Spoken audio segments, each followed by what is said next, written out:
Nous continuons l'histoire de Gédéon, mais cette fois-ci à travers celle de son fils Abimélec. Nous sommes arrivés au centre du livre des Juges. Je vous demande de bien écouter, c'est peut-être le passage le plus important. Juges, chapitre 9.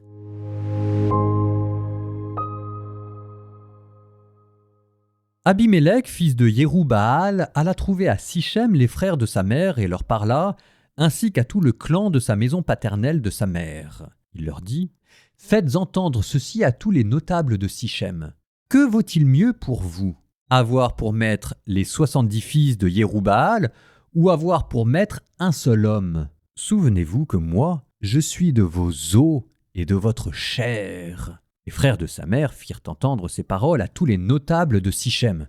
Leur cœur pencha pour Abimélec, car ils se disaient « C'est notre frère ». Ils lui donnèrent 70 pièces d'argent du temple de Baal-Bérith, avec lesquels il recruta des vauriens et des aventuriers qui marchèrent à sa suite. Puis il entra dans la maison de son père à Ophra, et il tua ses 70 frères, les fils de Yérub-Baal, sur une même pierre. Seul survécut Yotam, le plus jeune, qui s'était caché. Tous les notables de Sichem et ceux de la maison du Terre-Plein se réunirent et vinrent proclamer roi Abimélec, près du chêne de la pierre dressée qui est à Sichem. On l'annonça à Yotam. Celui-ci vint se poster sur le sommet du mont Garizim et il cria de toutes ses forces « Écoutez-moi, notables de Sichem, et Dieu vous écoutera. Un jour, les arbres se mirent en campagne pour se donner un roi et les consacrer par l'onction. Ils dirent à l'olivier « Sois notre roi ». L'olivier leur répondit « Faudra-t-il que je renonce à mon huile qui sert à honorer Dieu et les hommes pour aller me balancer au-dessus des autres arbres ?» Alors les arbres dirent au figuier « Viens, toi, sois notre roi ». Le figuier leur répondit « Faudra-t-il que je renonce à la douceur et à la saveur de mes fruits pour aller me balancer au-dessus des autres arbres ?» Les arbres dirent alors à la vigne « Viens, toi, sois notre roi ». La vigne leur répondit « Faudra-t-il que je renonce à mon vin qui réjouit Dieu et les hommes pour aller me balancer au-dessus des autres arbres ?» Alors tous les arbres dirent au buisson d'épines « Viens, toi, sois notre roi. » Et le buisson d'épines répondit aux arbres « Si c'est de bonne foi que vous me consacrez par l'onction pour être votre roi, venez vous abriter sous mon ombre.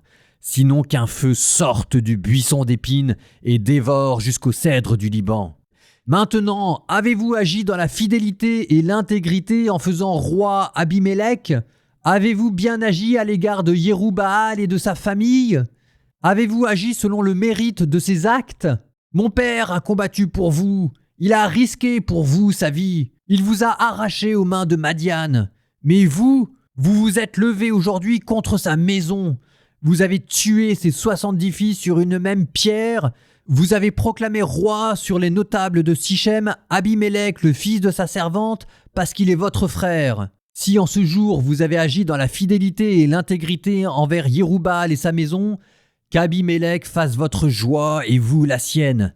Mais s'il n'en est pas ainsi, qu'un feu sorte d'Abimélec et qu'il dévore les notables de Sichem, ainsi que la maison du Terre-Plein, et que des notables de Sichem et de la maison du Terre-Plein, un feu sorte pour dévorer Abimélec. » Yotam prit la fuite et disparut.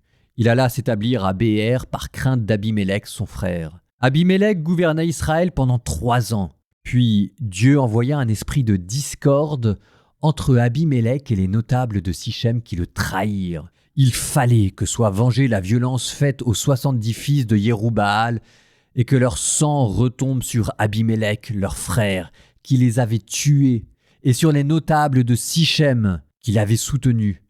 Pour lui faire du tort, les notables de Sichem mirent en embuscade au sommet des montagnes des hommes qui dépouillaient tous ceux qui passaient près d'eux sur le chemin. On en informa Abimélec. Gaal, fils d'Ébed, accompagné de ses frères, passa par Sichem et obtint la confiance de ses notables. Ils sortirent dans la campagne pour vendanger leurs vignes. Ils foulèrent le raisin et organisèrent des réjouissances.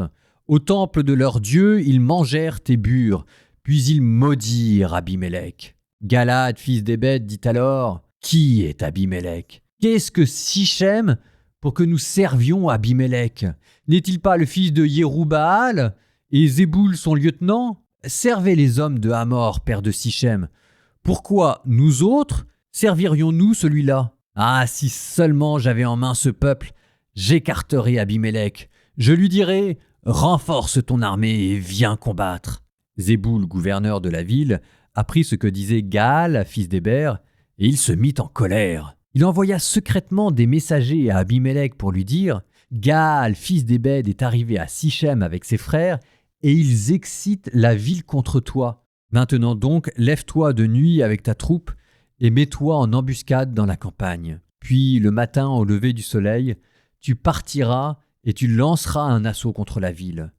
Quand Gaal et la troupe qui le suit sortiront à ta rencontre, tu verras ce que tu pourras leur faire. » Abimélec partit de nuit avec sa troupe. Ils s'embusquèrent près de Sichem en se divisant en 4 groupes. Comme Gaal, fils d'Ébed, sortait et se trouvait à l'entrée de la porte de la ville, Abimélec et la troupe qui l'accompagnait surgirent de l'embuscade. À leur vue, Gaal dit à Zéboul « Voici une troupe qui descend du sommet des montagnes. » Zéboul lui dit « C'est l'ombre des montagnes que tu prends pour des hommes. » Gaal insista et dit « Voici une troupe qui descend du côté du lieu-dit, nombril de la terre, et un autre groupe qui vient par le chemin du chêne des devins. » Zéboul lui dit « Qu'as-tu fait de ta langue, toi qui disais « Qui est Abimélec pour que nous le servions ?» N'est-ce pas la troupe que tu méprisais? Sors donc maintenant et attaque-le. » Gaal sortit à la tête des notables de Sichem et il combattit contre Abimélec. Abimélec poursuivit Gaal qui s'était enfui. Il y eut de nombreuses victimes à l'entrée de la porte. Abimélec résida alors à Arouma et Zéboul expulsa Gaal et ses frères pour les empêcher de résider à Sichem. Le lendemain, les gens sortirent dans la campagne. Abimélec en fut informé. Il prit sa troupe, la partagea en 3 groupes et se mit en embuscade dans la campagne. Quand il vit les gens sortir de la ville, il surgit contre eux et les tailla en pièces. Tandis qu'Abimélec et le groupe qui était avec lui se déployaient et prenaient position à l'entrée de la porte de la ville, les 2 autres groupes se déployaient contre tous ceux qui étaient dans la campagne et les taillaient en pièces. Tout ce jour-là, Abimélec donna l'assaut à la ville, il s'en empara et tua tous ses habitants. Puis il la détruisit et il sema du sel. Quand les notables de la tour de Sichem l'apprirent, ils se rendirent dans la crypte du temple d'El-Bérite. On avertit Abimélec de leur rassemblement. Il monta alors avec sa troupe sur le mont Salmon. Il prit une hache à double tranchant, coupa une branche d'arbre, la prit et la mit sur son épaule. Il dit à la troupe qui était avec lui « Ce que vous m'avez vu faire, hâtez-vous de faire comme moi. » Tous les hommes de la troupe coupèrent eux aussi chacun une branche. Ils suivirent Abimélec, jetèrent les branches dans la crypte et la brûlèrent sur ceux qui s'y trouvaient. Et ainsi périrent tous les habitants de la tour de Sichem, environ 1000 hommes et femmes. Abimélec se rendit alors à Thébès. Il assiégea la ville et s'en empara. Il y avait au milieu de la ville une tour fortifiée. Tous les hommes, les femmes et tous les notables de la ville s'y étaient réfugiés. Après avoir fermé la porte derrière eux, ils étaient montés sur la terrasse de la tour. Abimélec arriva jusqu'à la tour, l'attaqua et s'approcha de l'entrée de la tour pour y mettre le feu. Mais une femme lançait une meule sur sa tête, qui lui fracassa le crâne. Abimélec appela aussitôt son écuyer et lui dit « Tire ton épée et donne-moi la mort, de peur qu'on ne dise de moi, c'est une femme qui l'a tué. » Alors son écuyer le transperça de son épée et il mourut. Quand les hommes d'Israël virent qu'Abimélec était mort, ils s'en allèrent chacun chez soi. Dieu fit retomber sur Abimélec le mal qu'il avait fait à son père en tuant ses 70 frères. Et tout le mal commis par les hommes de Sichem, Dieu le fit retomber sur leur tête.